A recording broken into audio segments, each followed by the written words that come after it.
नमस्कार, सी न्यूज भारत में आप सभी का स्वागत है। खबर पाकुड़ से है, जहां देश में जनसंख्या कानून लागू करने की मांग को लेकर जनसंख्या समाधान फाउंडेशन के कार्यकर्ताओं ने समा हरडाने के सामने धरना दिया। धरने में फाउंडेशन के जिला संयोजक अनुग्रहित प्रसाद शाह, प्रदेश संगठन मंत्री हिसाबी राय सहित सैकड़ों कार्यकर्ताओं ने हिस्सा लिया।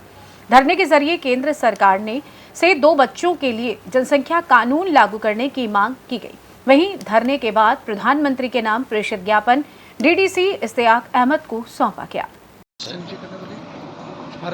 और 11 तारीख को प्रतिवर्ष हम लोग विश्व जनसंख्या दिवस पर यहाँ धरना देते हैं। आज पूरे देश में ये कार्यक्रम चल रहा है। विश्व में आबादी बहुत तेज़ी के साथ बढ़ रही है और जनसंख्या फाउंडेशन प्रतिवर्ष ये कार्यक्रम करती है। धरना देकर उपायुक्त को ज्ञापन सौंपते हैं और 2 बच्चों के कानून का हम मांग करते हैं। जितनी भी देश में समस्याएं आज दिखाई पड़ रही है, उसका एकमात्र कारण बढ़ती हुई जनसंख्या है। संसाधन सीमित हैं और अबाध गति से जनसंख्या बढ़ रही है, जिसके चलते आज बहुत सारी समस्या हम देख रहे हैं और हम समस्या से जूझ रहे हैं। देश में कोई भी सरकार रहे, अगर इस पर नियंत्रण नहीं हो तो सबको सुविधा उपलब्ध नहीं कराया जा सकता है। सारा का सारा विकास अपर्याप्त साबित हो सकता है। इसके साथ साथ दूसरी ओर जो सबसे भयावह स्थिति है वह है डेमोग्राफिक चेंज।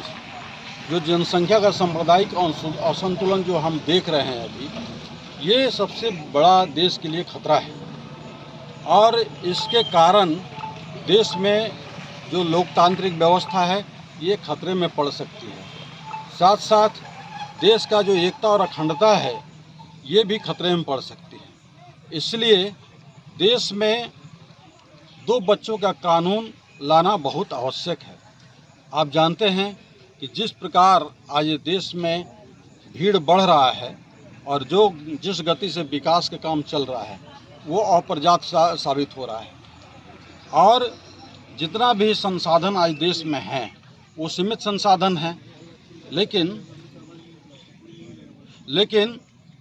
ये सीमित संसाधन से ये बढ़ती हुई जनसंख्या को हम साध नहीं सकते हैं और उसके चलते आज बहुत तरह की परेशानी हो रही है।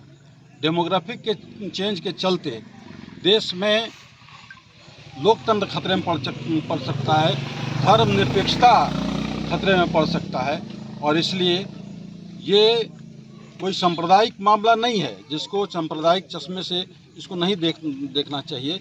ये जनहित का मामला है और जो साधन हैं उसके लिए 2 बच्चों का कानून बनाना बहुत आवश्यक है, जिससे उनका गुणात्मक विकास हो सके और सारा सुविधा उनको उपलब्ध कराया जा सके और देश में एक गुणात्मक जनसंख्या हम लोगों को मिल सके।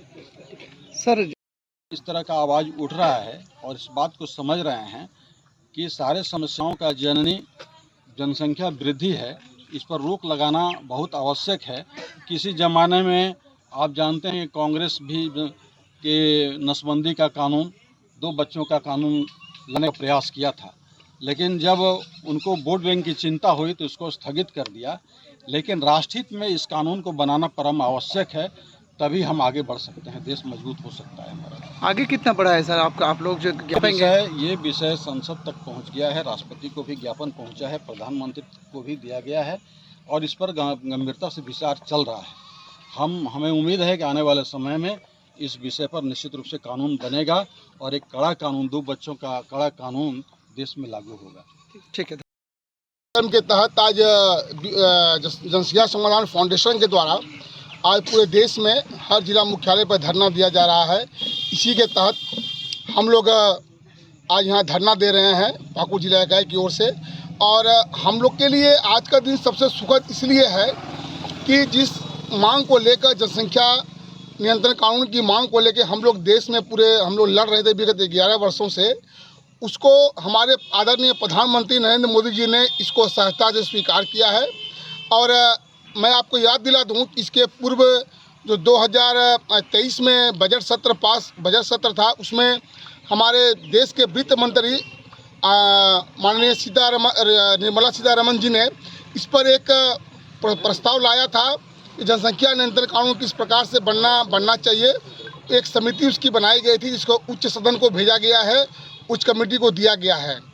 और इसके पूर्व भी हमारे राष्ट्रीय अध्यक्ष आदरणीय अनिल चौधरी पूरे टीम के साथ गाजियाबाद में अनशन किया था। इस पर प्रधानमंत्री जी के द्वारा संज्ञान लेते हुए उनसे वार्ता करके इस पर समाधान के पक्ष में आपका एक रास्ता निकाला गया था और हम लोग इस पर सतत प्रयत्नशील हैं और हमें आशा ही नहीं पूर्ण विश्वास है कि आने वाले दिन में जनसंख्या नियंत्रण कानून को भारत सरकार लागू करेगी। पाकुड़ से सी न्यूज संवाददाता पंकज भगत की रिपोर्ट। फिलहाल इस खास रिपोर्ट में बस इतना ही। देश दुनिया की तमाम खबरों की जानकारी के लिए आप देखते रहिए सी न्यूज भारत। हर खबर आपके साथ, आपके हाथ।